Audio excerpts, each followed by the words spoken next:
எனக்கு வந்துட்டு இந்த மாதிரி சப்ஜெக்ட் வச்சுருக்கீங்களா அப்படின்னு கேட்டேன். டெஃபினட்டாக இருக்குது அப்படின்னு சொன்னார். ஆனால் ஒன்று சொன்னேன் சார், நான் வந்து கமல் ஃபேன் அப்படின்னா நான் கேட்டேன்னா அது என்னமோ தெரில, நம்ம ராசியோ நட்சத்திரமா என்ன தெரில. நெல்சன் வந்தார், நல்ல டீ இருக்குமா கேட்டார். இவர் வர்றாரு, நான் கமல் ஃபேனுங்கிறாரு. ஐயே என்னடா அது அப்படின்னு. அதாவது அவர் கமல் ஃபேனுங்கிறத அப்படி சூட்சமாக சொல்கிறாரா?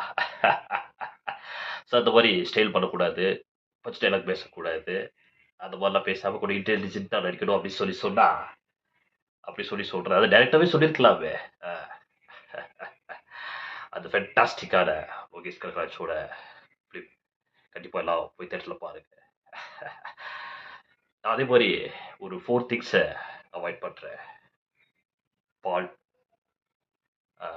தயிர், மோர், வெண்ணெய், இந்த மாதிரி ஒரு 4 திங்ஸ் வந்துட்டு நான் லைஃப்பில் அவாய்ட் பண்ணேன்னு சொன்னால் ஹெல்த் தகுந்த மாதிரி நல்லாயிருக்கும். ஆனால் நல்ல மனசுக்காரங்களை மட்டும் நான் அவாய்ட் பண்ணவே வைப்பேன். ஒன்று மட்டும் சொல்லிருக்கண்ணா, இந்த உடம்பை நீங்கள் தண்டிக்கலன்னு சொன்னால் அந்த உடம்பு உங்களை தண்டிச்சிடுவா. லிவரு, லங்ஸு, கிட்னி எல்லாமே பார்த்தீங்க அப்படின்னு சொன்னால் ஏதாவது சொல்லுவோம், டேய் ஏதாவது எக்ஸசைஸ் பண்ணுடா, அப்போ தான் நல்லா இருப்ப அப்படின்னு சொல்லும். அதனால் முடிஞ்ச அளவுக்கு ஒர்க் அவுட் பண்ணுங்க. வாட்டா